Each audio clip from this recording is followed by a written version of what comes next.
오늘은 어버이 주일입니다.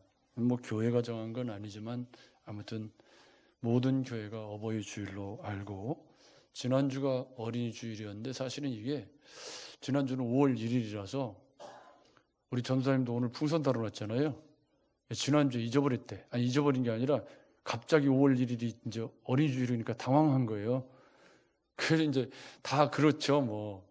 그래가지고 오늘 풍선을 달았는데 사실은 이제 시간이 참 빠르게 흘러가고 있다. 여러분 맞죠? 이 표 달고 이거 저 블라인드 다른 지가 엊그제 같지 않나요? 근데 벌써 5월 둘째 주일이고 훌쩍 벌써 한 해의 절반이 흘러가고 있습니다. 그래서 사실 목회자는 이 절기가 찾아오면 고민이 많아요. 어떻게 이 절기에 관한 말씀들을 지혜롭게 잘 나눌 수 있을까? 저처럼 한 교회에서 22년째 목회를 하면 이제 안 한 본문이 거의 없죠. 근데 이번 주간에 룻기를 묵상하면서 참 은혜를 많이 누렸습니다. 여러분도 은혜를 누리셨죠? 별로 못 누리신 모양이네요. 룻기가 얼마나 은혜가 되는지, 제가 룻기를 이번에 다시 묵상을 하면서 이게 보통 책이 아니구나 하는 생각을 좀 많이 하면서, 룻기의 주제는 명백하게 인애와 고엘입니다. 그죠? 인애와 고엘. 인애라는 말은 구약의 하나님의 사랑을 표현하는 아주 전문적인 용어로서 히브리어로는 헤세드라고 하는데, 헤세드라는 저희 신학교 다닐 때 중창단이 있었어요. 그 정도로 이제 익숙한 그런 말인데, 이건 하나님의 무조건적이고 언약적인 사랑을 나타내는 그런 전문적인 단어예요. 근데 이 말이 이제 성경에서 번역될 때는 인애라고 번역되기도 하고, 긍휼이라고 번역되기도 하고, 뭐 자비라고 번역되기도 하고, 다양하게 번역이 되기 때문에 이제 헤세드라는 말을 일부러 쓰기도 하죠. 근데 어쨌든 룻기에서는 그런 하나님의 언약적인 사랑이 사람들의 자유로운 선택을 통해서 어떻게 유형화되어서 마라와 같은 나오미의 인생을 치유하고, 그 언약적 사랑에 의한 인애가 어떻게 메시아의 계보를 이어가는 고엘과 연결이 되는가 하는 아주 굉장히 중요한 신학적인 사상도 다루고 있고, 그리고 인애라고 표현된 그 말 속에 감추어져 있는 의미는 효도인 거죠. 그러니까 며느리가 시어머니를 향한 극진한 효성, 이것이 룻기에서는 인애라고 표현이 되어 있다는 거예요. 그래서 룻기를 인애와 고엘, 그리고 그 배경에 흐르고 있는 룻의 효도라는 관점으로 전체를 한번 둘러보는 시간을 가져보려고 합니다. 일단 누차 말씀드렸지만 이 룻기는 사사시대 중에, 사사시대를 이렇게 가운데를 탁 접으면 가운데 기드온이 들어있어요. 그죠? 앞쪽에 온니엘, 에웃, 삼갈 쭉 있고, 그 다음에 기드온 뒤쪽에 이제 삼손까지 쭉 있단 말이에요. 그리고 그 기드온 때에 왕처럼 살아서 왕정에 대한 그 길을 열어놓은 인물도 바로 기드온이라는 사람이에요. 그래서 우리가 주일학교 때 기드온에 대해서 이 기드온의 항아리와 300용사 아주 그냥 드라마틱하게 설교를 들었지만, 사실은 기드온은 그렇게 좋은 인물은 아니었던 거죠. 한 번 나가서 하고서 그냥 평생 동안 애본 만들어가지고 왕처럼 살았던 인물이 기드온입니다. 그런데 그런 시대에, 여러분 요즘에 그 드라마나 이렇게 영화 같은 걸 보면 막 드론이 보편화되니까 높이서 그냥 쭉 잡아당겨가지고 끌어내는 그런 거 보시죠? 저는 이제 그래도 명색이 사진을 좀 하는 사람인데 그런 게 잘 보여요. 그러니까 이렇게 멀리 있는 사람을 잡았다가 넓게 잡았다가 쭉 잡아당겨서 이렇게 집중하게 만드는, 이게 이제 성경의 한 인물, 그 시대의 한 가정에 집중을 하는 거죠. 근데 사실은 룻기의 주인공은 나오미예요. 그리고 룻이죠. 그래서 이제 엘리멜렉이라고 하는 가정에 이제 나오미라고 하는 그런 아내와 함께 이 사람들이 기드온 시대에 살았는데, 베들레헴에 흉년이 들어서 모압 땅으로 이사를 갔다. 그 이야기 시작이에요. 근데 거기 가서 남편이 갑자기 죽었어요. 왜 죽었는지는 뭐 설명을 안 해요. 그죠? 암 걸렸나?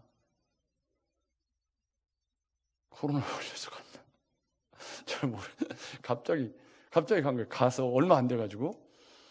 그리고서 이제 자식들이 거기 모압 여자들하고 결혼을 했는데 10년을 살았는데 애가 없어요. 그것도 희한한 일이죠. 그 시대에는 다산이 미덕인 시대이기 때문에 아마 열심히 일했을 텐데. 아무튼 그런데 애가 없었어. 10년이나 됐는데. 그리고서 애가 없이 자식도 둘 다 죽었어요. 이게 이야기의 시작이죠. 그래서 어떻게 남았어요? 과부만 셋 덜렁 남은 거예요.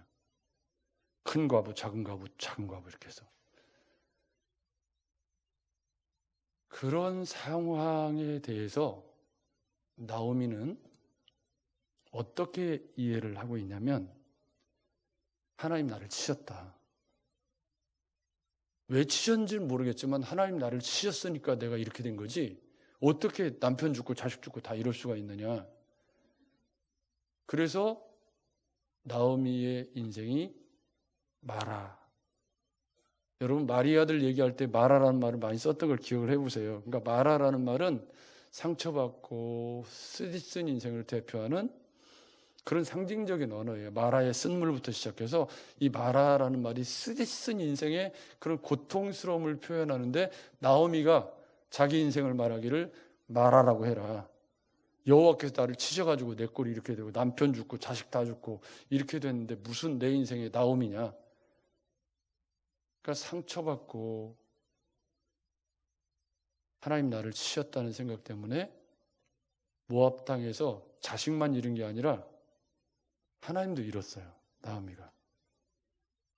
여러분 맞죠? 남편 잃고 자식 잃고, 거기다가 자식도 못 봤으니까, 손주도 못 봤으니까 나오미는 완전히 내 인생이 박살났다. 하나님 나를 치셨다.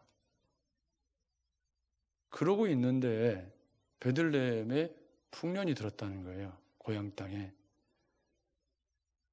그래서 이제 돌아가려고 하니까, 여러분 객지에 가서 살다가 성공해서 번듯이 가진 못해도 남편 죽고 자식 죽고 새 과부만 줄렁줄렁 가면 이게 어떻게 되겠어요? 그죠? 그러니까 이제 나오미가 곰곰이 생각을 하다가 며느리들을 불러놓고, 야, 오르바야, 룻, 자 이렇게 해라. 이리 와봐. 나 베들레헴으로 돌아가야 되겠는데 너네도 돌아가라. 나랑 같이 가봐야 낙이 없어. 나 하나님 치셔가지고 내 꼴이 이런데 너네 나랑 같이 따라가 봐야 아무 낙이 없다. 그러니까 돌아가라. 그랬단 말이죠. 그랬더니 오르바는 그 말을 듣고 한바탕 울고 갔어요. 그게 정상이죠. 근데 이제 여기서 룻기의 반전이 나와요. 룻은, 나오미는 하나님이 나를 치셔서 내 인생이 말하다. 그러는데 룻은 그들과 10년을 살면서 하나님이 그들과 함께 계시는 걸 봤다는 거예요.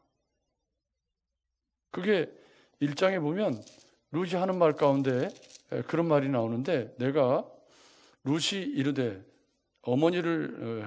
내게 어머니를 떠나며 어머니를 따르지 말고 돌아가라 강권하지 마옵소서. 어머니께서 가시는 곳에 나도 가고 어머니께서 머무시는 곳에 나도 머물겠나이다. 어머니의 백성이 나의 백성이 되고 어머니의 하나님이 나의 하나님이 되시리니. 이상하잖아요. 나오미는 하나님 나를 치셨다. 그래서 하나님을 쏟아버리려고 하는데 룻은 오히려 거기서 당신의 하나님이 나의 하나님이라고 신앙 고백을 하고 있더라 그 말이에요. 그렇게 해서 이제 한 과부는 가고 예루살렘에 돌아왔잖아요. 들어오는데 여러분 보십시오. 1장 19절 보면 어디 가나 이게 문제야.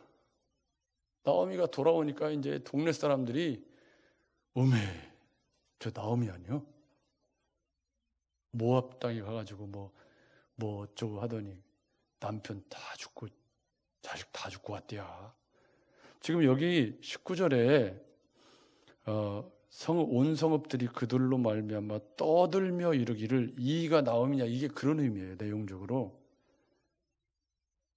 그러니까 우리나라 말로 하면 저 남편 잡아먹는 여자 왔네, 이런 의미였을 거예요. 자식 다 죽고 했으니까요. 그러니까 나오미가 얼마나 힘들겠어요, 그죠? 그렇게 이제 여기 그 떠들었다는 말 내용이 이 격동시키고 파괴하고 뭐 이런 내용적인 말이기 때문에 절대 좋은 말이 아니에요. 나쁘게 말했다는 말이에요. 그런데 이런 나오미의 인생에 아주 초신자인 이방 여자 룻의 인애가 흘러가기 시작하는 첫 번째 결정적 장면, 여러분 2장 1, 2절을 보십시오. 나오미의 남편 엘리멜렉이 신족으로 유력한 자가 있으니 그의 이름은 보아스인데, 이제 보아스는 소개하는 걸로 끝나고 모압 여인 룻이 나오미에게 이르되 원하건대 내가 밭으로 가서 내가 누구에게 은혜를 입으면 그를 따라서 이삭을 죽겠습니다. 그렇게 말하는 거예요. 여러분, 우리가 이걸 한 구절로 읽지만 이게 얼마나 어려운 말이냐면, 나오미가 나가서 만나는 사람들에게 뭐라고 소개하죠? 자기를 나는 모압 여자라, 그렇게 소개해요. 그러니까 이게 지금 이방인이, 우리로 말하면 이제 다른 외국 사람이 우리나라에 들어와서 모르는 사람의 밭에 이삭 주스러 간 거예요. 완전히 그것도 생객집, 모르는 동네에. 아는 사람 하나라도 있나요, 없나요? 없죠. 뭐 룻이 아는 사람이 누가 있겠어요? 나오미는 아는 사람이 많지만 룻은 아는 사람이 없죠. 그리고 룻을 사람들이 쳐다볼 때 어떻게 쳐다볼까요?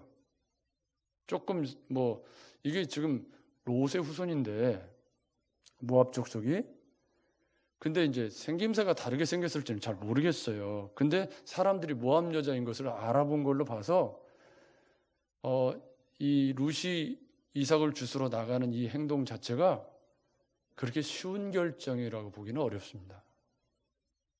여러분 맞죠? 아무도 모르는 낯설고 물선 동네에. 그런데 지금 현실이 어떤 현실이냐면 냉엄한 거예요. 과부 둘이 지금 고향에 돌아왔는데 일고는 밭이 있나요? 세간살이가 있나요? 아니면 먹고 살 대책이 있나요? 아무것도 없잖아요.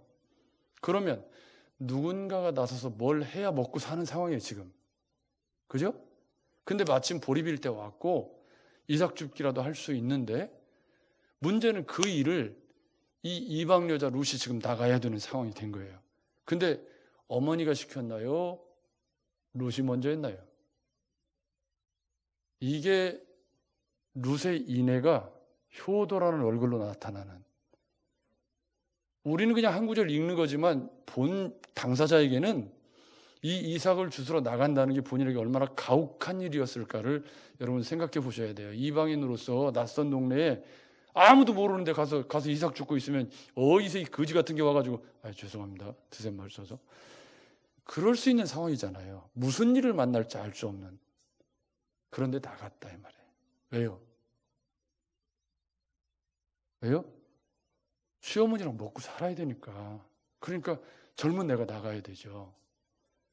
그런 룻의 효심이 우연히 마침으로 연결되죠. 우연히 갔는데 간 밭이 어디라는 거예요? 보아스의 밭이었고, 보아스의 밭인데 보아스는 유력한 사람이기 때문에 밭에 잘 없어요. 근데 마침 그때 또 보아스가 왔네. 그래서 보아스가 보고서 저 누구냐? 왜냐하면 다르게 못 보던 여러분 우리가 생각하기에 옛날 우리 동네 생각하시면 돼요. 이게 지금 수천 년 전이니까. 그러니까 지금 옛날 우리 시골 살 때 마을에 다른 사람 하나 들어오면 다 알잖아요. 그죠? 이웃집에 숟가락 밑에 있는 것도 다 알았던 우리가 그렇게 살고 아무 때나 들어가서 쑥쑥 들어가가지고 요즘은 신방을 다 안 하셔가지고 등록을 해도 그냥 등록 신방도 없고 이렇게 그런 세상이 되어서 사생활 보호가 너무 이제 이렇게 많이 되다 보니까 좀 휴대폰 좀 무음으로 좀 하세요 좀. 참 까똑부터 시작해서 차분히 얘기하려고 그러는데 열이 막 올라오려고 그러네. 좋은 말로 할 때 빨리 무음으로 하세요 지금. 그런데 이게 이제 그렇게 룻이 나가서 보아스를 만나죠. 또 하나의 결정적인 장면은 3장 10절 11절입니다. 이때는 이제 시어머니가 시켰어요. 근데 3장에 내 딸아 내가 너를 위하여 안식할 것을 구하여 너를 복되게 하여야 하지 않겠느냐 하면서 시어머니가 보아스 얘기를 듣고 흥분한 거예요. 그래가지고 혼자 시나리오를 짰어요.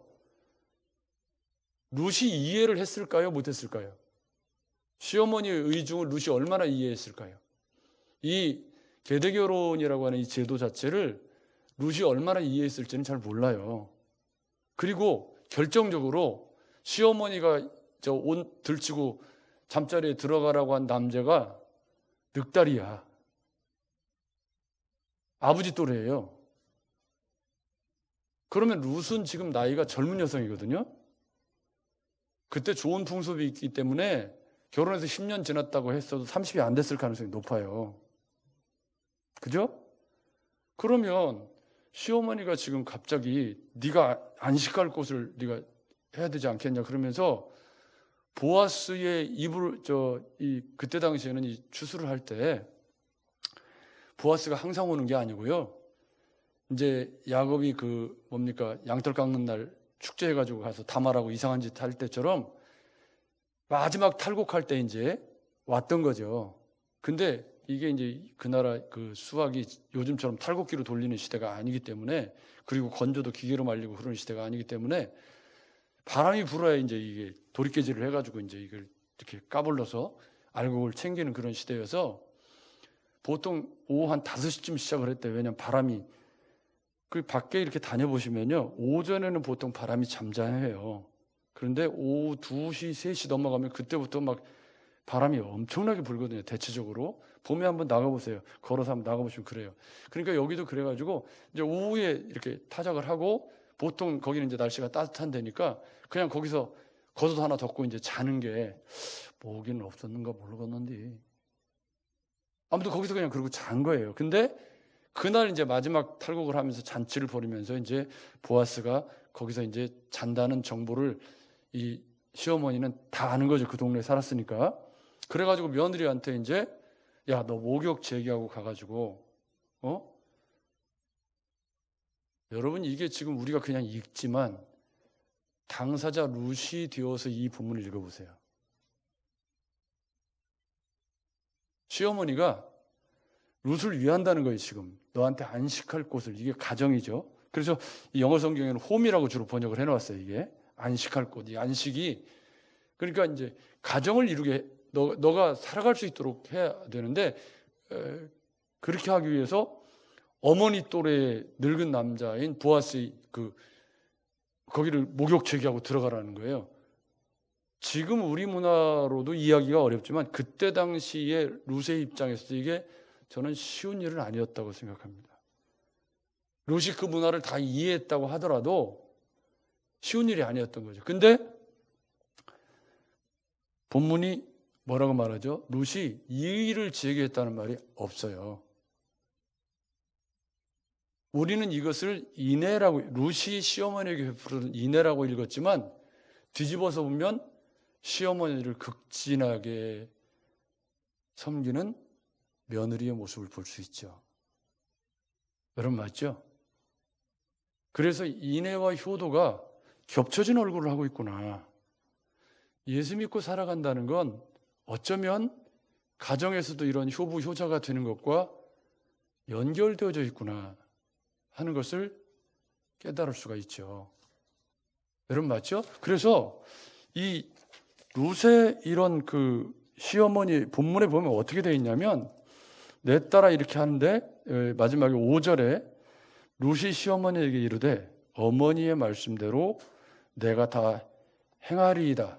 그리고 6절에 그가 타작마당으로 내려가서 시어머니의 명령대로 하니라 그래요. 명령대로라는 말은 무슨 뜻이죠? 이게 룻이 다 이해하지 못했다는 뜻이에요. 그런데 시어머니가 말씀하니까 그냥 순종했다는 뜻이거든요. 그런데 이런 상황에 대한 보아스의 평가, 그러니까 보아스의 평가는 곧 그 지역사회의 평가일 수도 있어요. 그죠? 첫 번째 이제 이삭을 주스러 나간 그런 룻을 보아스가 물어보고 2장 11절에 보아스가 하는 말입니다. 이르되 내 남편이 죽은 후로 내가 시어머니에게 행한 모든 것과 내 부모와 고국을 떠나 전에 알지 못하던 백성에게로 온 일이 내게 분명히 알려졌느니라. 아멘. 이게 무슨 말이죠? 룻이 한 모든 그 이내의 행동이 보아스의 관점에서 보면 뭐예요? 극진한 효부라는 거죠. 여러분 맞죠? 근데 이게 이제 보아스의 입을 통해서 베들레헴에 알려져 있는 룻의 평판이었던 거죠. 그러니까 나오미에 대해서는 저 나오미야, 이 남편 자식 다 죽었디야. 이게 나오미에 대한 이야기라면 그와 함께 따라온 룻에 대한 베들레헴 사람들, 이방 여자인데 이 여자가 왜 따라왔냐 도대체. 관심이 많았을 거 아니에요, 그죠? 근데 보아스의 입을 통해서 얘기를 해주는 거예요. 마을 사람들이 야, 이 룻이라는 이 며느리가 남편이 죽었는데도 시어머니를 쫓아서 와서 이렇게 이삭을 주어가지고 시어머니를 공양했다라는 것을 지금 보아스의 입을 통해서 내 부모와 고국을 떠나서 시어머니에게 행한 네 인애를 내가 알았다. 그 인애에 그 효성에 보아스가 어떻게 화답을 하냐면 야, 이 룻이 줍는 고랑에는 일부러 좀 떨겨. 볼이 좀 많이 떨겨놔. 그래야 2마리나 주는 거 아니에요. 인애로 화답하는 사사시대에 이런 그리스도인이 있더라. 하나님이 주목하는 사람들이죠. 주님이 쓰시는 사람. 오늘 엘가나의 가정의 한나도 주민을 쭉 해가지고 한나의 가정을 주목한 거잖아요. 사사시대에. 그래서 주님이 주목하시는 상황이죠. 두 번째 보아스의 평가입니다. 두 번째 평가는 이제 이 3장에 있었던 사건에 대한 보아스의 평가죠. 내 딸아, 여호와께서 내게 복 주시기를 원하노라. 내가 가난하건 부하건 젊은 자를 따르지 아니하였으니. 그러니까 이게 무슨 말이냐면 상식적으로 룻이 자기 옷 날개 아래로 들어온 것이 안 맞다는 말이죠. 왜요? 시집을 가려면 젊은 남자한테 가야지. 그렇잖아요? 그러니까 이건 정욕적인 문제가 아닌 거예요. 보아스의 관점에서 볼 때. 그리고 자기 옷 날개로 들어온 것이 룻의 머리로 나올 수 있는 아이디어가 아니라는 것을 보아스는 직관적으로 아는 거죠. 그래서 뭐라고 말하냐면 내가 베푼 인애가 처음보다 나중이 더하도다. 이게 이제 두 번째 사건이에요. 이 두 번째 사건이 훨씬 더 보아스의 관점에서는 어려운 일이라는 거죠. 그래서 네가 시어머니 따라와서 이삭 주스러 나온 것도 엄청난 인애였지만 시어머니의 명령을 듣고 내 옷 날개 아래로 들어온 건 이건 보아스의 관점에서 보면 이게 있을 수 있는 일이 아니었던 거죠. 왜요? 젊은 여자가 이렇게 이렇게 들어오는 것이 보아스의 관점에서 이 룻이 이것을 생각해내서 왔다고 보기는 어렵다고 판단한 거예요. 정확하게 꿰뚫어본 거죠. 그래서 시어머니의 명령에 순종한 내막을 물어보지 않았지만 보아스는 꿰뚫어보고 처음 인애보다 나중이 더하다. 그러면서 이제 내 딸아 두려워하지 말라. 내가 내 말대로 내게 행하리라. 여기 결정적인 단어가 있습니다. 네가 현숙한 여자인 줄을 나의 성읍 백성이 다 아느니라. 이 말을 이렇게 읽으셔도 돼요. 네가 음란한 여자가 아니라는 걸. 그러니까 보아스는 지금 룻이 무슨 성적인 무슨 뭐 때문에 온 게 아니라는 걸 정확히 꿰뚫어보고 시어머니의 말에서 나온 말에 순종해서 이런 행동을 하고 있다는 걸 정확하게 꿰뚫어 본 거죠. 그런 룻을 보아스가 보호해주고, 그죠? 그리고 그 새벽에 사람들이 아직 다니지 않을 때, 야, 옷 좀 벗어봐, 묶어. 그래가지고 보리 6대를 대주는데요. 저는 이 보리 6대를 대주는 그 장면을 여러분 상상을 해보세요, 한번. 야, 그냥 가지 말아요.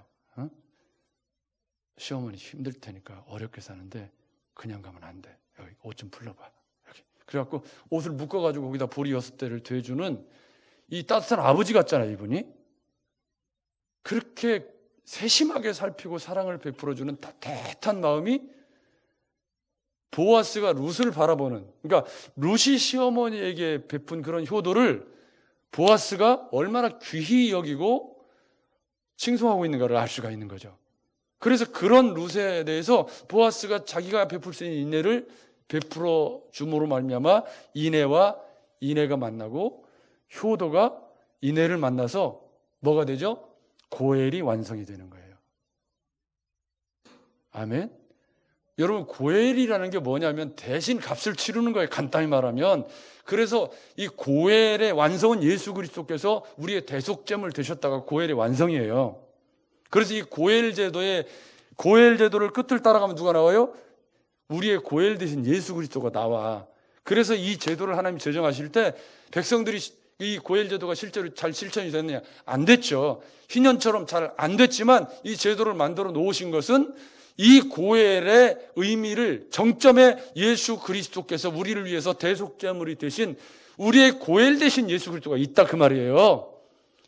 그래서 이 기업 물음이라고 하는 주제가 툭 불거져 나오면서 이제 보아스가 움직이기 시작하는 거죠. 그래서 아무개도 나오고 이제 그렇게 되는데, 문제는 나오미가 아무리 머리를 쥐어짜고 룻이 이불을 들치고 가도 보아스가 저리 꺼져! 어디서 이게 뭐 이러면 상황 종료예요. 여러분 맞죠? 그럼 상황 종료죠. 어디서 지금 이렇게 버르장머리로 시들어가지고 말이야. 이러면 이거 상황 끝나는 거잖아요. 그러니까 앞에 우연히 마침 이 인애의 배후에 누가 계시는 거죠? 하나님이 역사하시고 계시는 것을 이 내로 해설자가 말하고 있지는 않지만 이 인애의 저편에 하나님이 함께 움직이고 계시는 것을 이야기를 해주고 있죠. 그러니까 보세요. 룻이 시어머니를 따라온 것이 뭐 여기 성령이 무슨 뭐 감동하셨다 그런 말이 없어요. 다 자유로운 선택이에요. 룻이 이삭을 주스러 나간 것도 뭐 성령께서 감동하셔서 그런 말이 있나요? 없나요? 없어요. 그냥 인간적이고 자유로운 선택이에요. 근데 그 자유로운 선택이 인애를 나타내는 인애의 선택이었고, 그런 인애의 선택을 하나님께서 지지해 주시면서 보아스를 우연히 마침 만나게 하시고 보아스의 마음을 감동시키셔서 고엘을 완성을 시켜가시는 하나님의 역사가 이 배후에 있다는 거죠. 그러면 어떤 질문이 생기는 거냐면, 하나님이 쓰시는 사람, 하나님이 이 고엘을 완성시키기 위한 무대의 주연으로 세우신 룻과 보아스라고 하는 사람이 어떤 사람이냐가 중요한 거죠. 왜요? 그들의 자유로운 선택에 의해서 하나님의 고엘이 완성되어져 가는 그런 이야기를 지금 하고 있기 때문이죠. 여러분 맞죠? 그리고 그 룻의 자유로운 선택이 시어머니를 향한 극진한 효성과 순종으로 이렇게 밖으로 드러나게 되었을 때, 그 순종과 그 시어머니를 향한 인애를 하나님이 보아스와 만나게 하셔서 고엘을 완성시켜 가는 거죠. 그런데 여러분, 고엘절을 보십시오. 4장에 등장하는 아무개가 있어요. 아무개는 이름이 있었겠죠. 근데 이 사사시대의 아무개는 아마 제가 판단하건대 사사시대의 모든 사람들일 가능성이 많아요. 대부분 다 아무개다. 이 아무개가 이제 보아스가 성문 앞에서 공중을 세워가지고 장로 10명을 초청해서 기업 물음의 절차를 진행하는데, 야, 엘리멜렉이 이거 여기 이 지방에서 남겨놓은 땅이 있는데 너 이거 살래? 그러니까 사겠대. 그러니까 그 뒤에 보아스가 하는 말이, 사는 건 좋은데 사면은 네가 이 룻을 이렇게 취해가지고 아이를 낳아서 그 가정을 다 세워주고 책임져야 돼. 그러니까 나는 못하겠네. 발 뺀 거예요. 발 빼고 뭐 했죠? 신발을 훌러덩 벗었어요. 이 신발을 훌러덩 벗었다는 말은 나는 이 일에 더 이상 책임이 없다. 내 신을 벗어라. 그 말도 똑같은 내 삶의 주도권이 네게 아니라 내 거다, 그런 뜻이잖아요. 근데 이 사람들의 관례 속에 신을 벗는 건 나는 이 일에 더 이상 관여치 않습니다. 이렇게 책임 없습니다. 이런 뜻이란 말이에요. 그래서 아무개가 책임을 안 지겠다는 거예요. 여러분, 이게 사사시대의 보편적인 흐름이고 어쩌면 우리가 살아가는 삶의 모습일 가능성이 많아요. 나의 만족과 유익을 위한 그런 일에는 계산이 빠르게 돌아가지만 딱 손해를 볼 것 같은 그런 상황이 생기면 발 빼는 거죠. 그리고 신발 벗는 거죠. 나 몰라. 나 관계없어. 그래서 아무개인 거예요. 여러분, 고개도 저를 보십시오. 이 주제는 아니지만 여러분은 아무개입니까? 룻과 보아스입니까? 우리 시대의 아무개가 되지 않았으면 좋겠습니다. 이 아무개는 사사시대를 대변해주는, 자기밖에 모르고 나의 만족과 유익을 위해서 움직이는 그 시대의 정신을 대변해 줘요. 그러자 보아스가 아무개를 치워내고 공증을 세워서 공식적으로 룻을 자기 아내로 취하고, 그래서 이제 고예를 완성시키는데 재밌는 표현이 있어요. 재밌는 표현이 뭐냐면 4장에 보면은 룻이 결혼해가지고 10년 동안 남편하고 살았는데 애가 있었나요? 없었나요? 없었어요. 그 말은 남편이 문제인지 룻이 문제인지 잘 모르겠지만 아무튼 아이를 못 낳았던 사람이거든요. 그런데 본문에 보니까 이 13절에 4장 13절, 오늘 우리가 읽은 13절에 보니까 보아스가 룻을 맞이하여 아내로 삼고 그에게 들어갔더니, 같이 읽어볼까요? 시작. 여호와께서 그에게 임신하게 하심으로 그가 아들을 낳은지라. 할렐루야. 그러니까 아마 아이를 못 낳는 상황이었던 것 같아요. 그죠? 그러니까 하나님께서 룻을 아이를 낳을 수 있도록 일하셨다. 그러니까 고엘이 완성되면서 그 고엘의 완성을 통해서, 여러분, 보아스가 라합의 후손이거든요. 베레스가 나오는데, 베레스는 유다가 다말을 통해서 낳은 아들이에요. 그러니까 이 족보에 유다가 며느리 다말, 그러니까 며느리 다말이 아들 엘론, 기럨 다 이렇게, 이름이 헷갈린다 지금. 아닌데, 오난, 갑자기. 아무튼 그 유다의 아들들이 있었잖아요.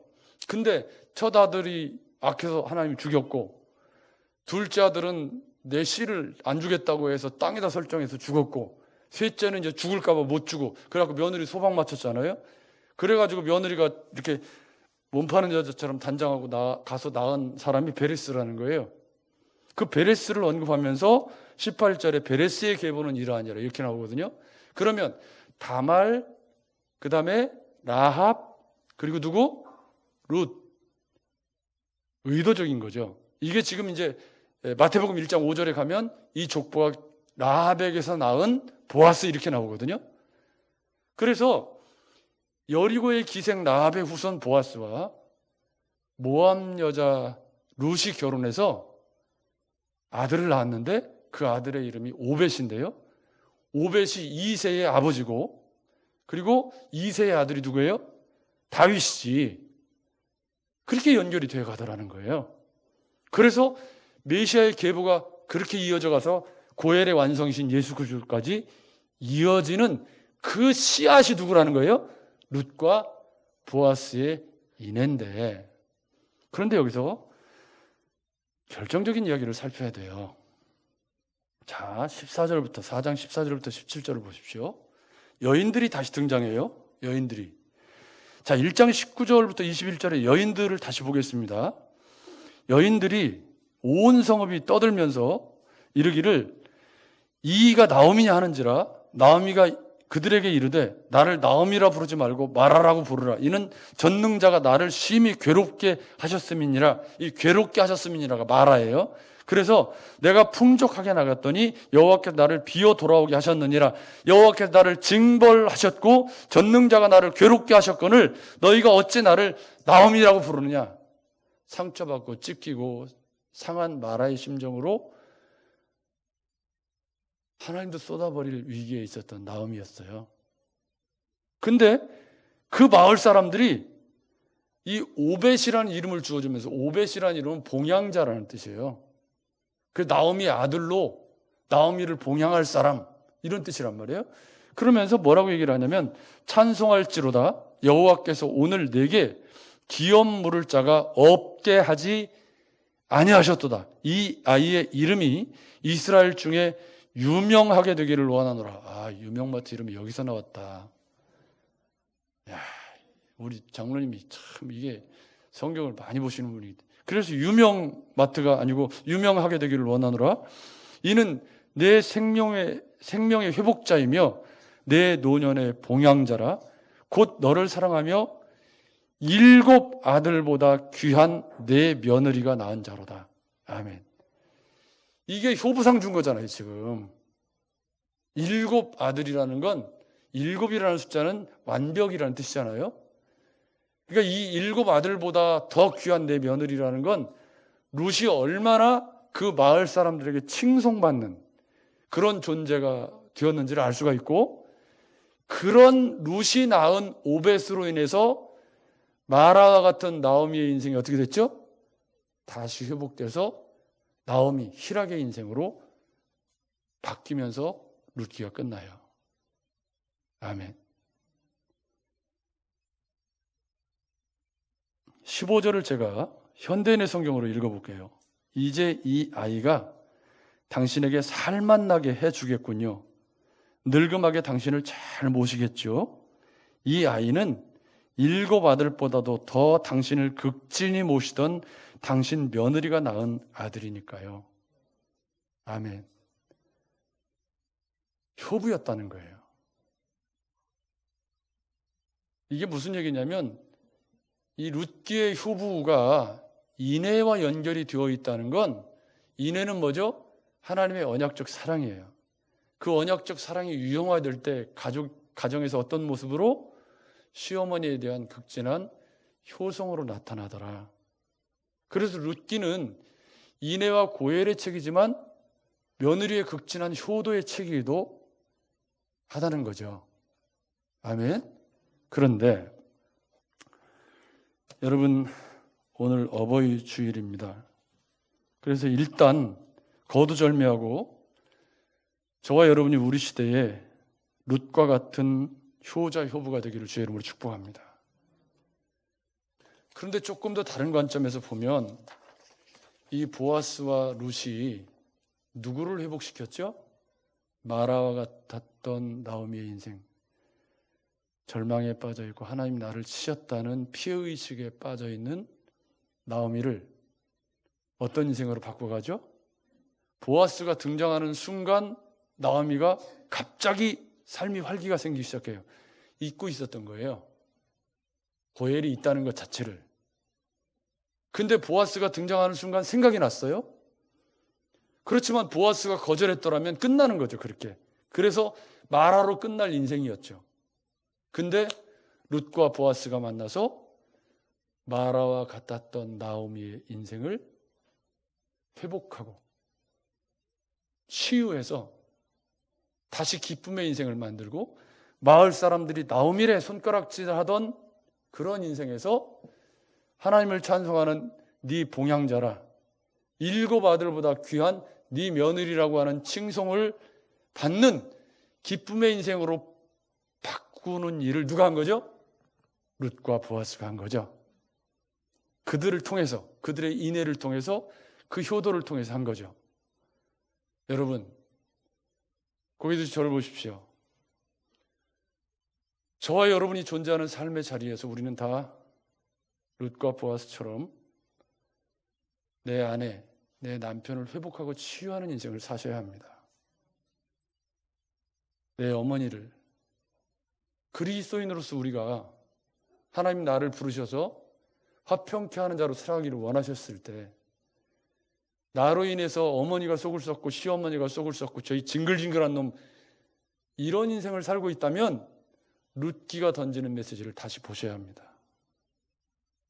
그리스도인이라는 건, 룻이 만난 하나님은 인애의 하나님이었고, 그 이방 여자 룻을 통해서 역설적이게도 훨씬 오래 하나님을 믿었던, 그런데 하나님을 쏟아버렸던 나오미가 다시 신앙을 회복하고 기쁨의 찬양을 부를 수 있는 인생으로 회복되었던 것처럼, 저와 여러분이 살아내는 인생을 통해서 나와 내 주변 사람들이 이렇게 하나님을 만나고 스디슨 마라와 같은 인생에서 회복되고 치유되는 그런 인생을 산다면 그 인생이 얼마나 값진 인생일까.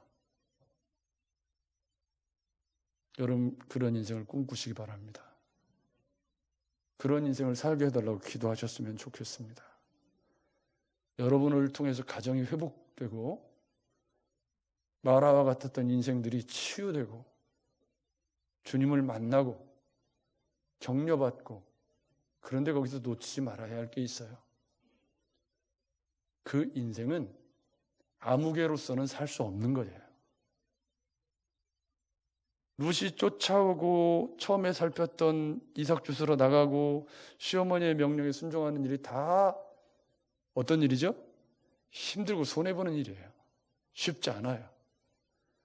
보아스가 룻에게 뭐 큰 건 아니지만 이삭을 막 떨겨주고 또 퍼주고 고엘의 의무를 다하는 거 쉬운 일인가요? 어려운 일인가요? 여러분, 절대 쉽다고 말씀하시면 안 돼요. 왜? 아무개가 얘기해 주잖아요. 안 해요. 안 하려고 하는 거예요. 아무도. 손해보려는 마음이 없으면 아무개로 살 수밖에 없어요. 말이 꼬였네요. 손해보려고 하는 기꺼운 마음으로 주님의 사랑을 실천하려고 하는 마음이 없으면 절대 보아스처럼 살 수 없죠. 여러분, 맞죠? 그러니까 그 인생을 살게 해달라고 기도한다는 말은 내가 지금까지 살아왔던 삶의 방식을 조금씩 바꿔가야 된다는 의미이기도 해요. 여러분, 맞죠? 우리는 다, 저도 그렇고 여러분도 그렇고 다 어려운 시대에 태어나서 어렵게 살았던 그런 역사를, 우리 MZ세대 말고 우리 제 연배 위에 계시는 분들은 전부가 다 각박하고 어려운 새마을운동 시대에 태어나서 이 나라가 발전한 역사에 그 시대를 몸으로 다 느끼면서 살았던 세대 아니에요. 여러분, 맞죠? 그래서 우리는 어릴 때부터 움켜질 줄밖에 모르고 살았어요. 왜? 어려우니까. 여러분, 맞죠? 사실 그랬거든요. 그렇게 안 하면 살 수도 없었고요. 그러다 보니까 그것이 우리의 삶이 되고 그것이 체질이 되어서 이제 살만한 세상이 왔어도 여전히 그렇게 살고 있으면 절대 보아스와 룻은 될 수 없는 거죠. 예수를 믿었어도 주변 사람들을 눈살 찌푸리게 하고 화나게 하고 손해를 끼치고 그렇게 살아가게 되는 거 아니겠습니까? 여러분, 예수를 믿는다는 건 예수 믿고 그냥 천국 가는 얘기가 아니에요. 복음서의 주님이 너희가 서로 사랑하는 모습을 보고 하나님 살아계시는 것을 사람들이 볼 수 있게 살아야 한다라는 말씀을 왜 자꾸 하시냐면, 하나님 우리를 통해서 복음을 보여주기를 원하시기 때문이죠. 룻기는 그 복음이 어디에서? 가정에서 효도의 모습으로, 효도의 얼굴로 나타나야 하고, 아멘. 그것이 보아스를 만났을 때 인애의 이중창이 되어서 고엘이 완성이 되고, 그래서 그 마을 사람들이 나오미라고 수군거렸던 그 사람들이 나오미를 찬양하면서 회복된 나오미를 축복하는 것으로 룻기가 끝나요. 지금은 그렇지 못하다고 할지라도 언젠가 우리의 인생이 끝나는 때에 우리의 인생도 이와 같았으면 좋겠습니다. 행복한 해피엔딩으로, 저분이 정말 인생을 멋지게, 정말 그리스도인답게 주변 사람들을 회복하고 치유하는 인생으로, 부모에게 효도하고 부모의 쓰디쓴 인생을 만져주는 인생으로. 사실은 저는 이렇게 설교하고 있지만 오늘 아침에 어머니께 전화를 드리니 안 받으세요. 장모님께는 지난 목요일날 이제 어떻게 갔다 왔지만 아프셔서 이제 언제 가실지도 모르겠고, 효도하고는 꽤 거리가 먼 삶을 살고 있는 전데, 사실은 이 말씀을 제가 준비하면서 목회자로서 나는 우리 부모님께 정말 위로자가 되고 있는가 하는 생각을 많이 하게 되죠. 그렇지만 제 생각 속에는 늘 그런 게 있어요. 제가 제 아내와 함께, 제 자녀들과 함께 건강한 가정을 잘 이루어서 무탈하게 잘 사는 것도 큰 효도다. 그리고 물론 제가 할 수 있는 만큼 어머니께 이렇게 보내면서 살고 있지만, 그리스도인이 되었다는 건 효도와 별개의 영역이 아닌 거죠. 여러분 맞죠? 룻기의 인에는 효도하고 붙어 있어요. 어버이 주일에 여러분 깊이 룻기를 다시 생각해 보시면서 내 인생이 내 어머님과 내 주변 사람들을 마라에서 나오미로 회복하는 인생 되시기를 주의 이름으로 축복합니다.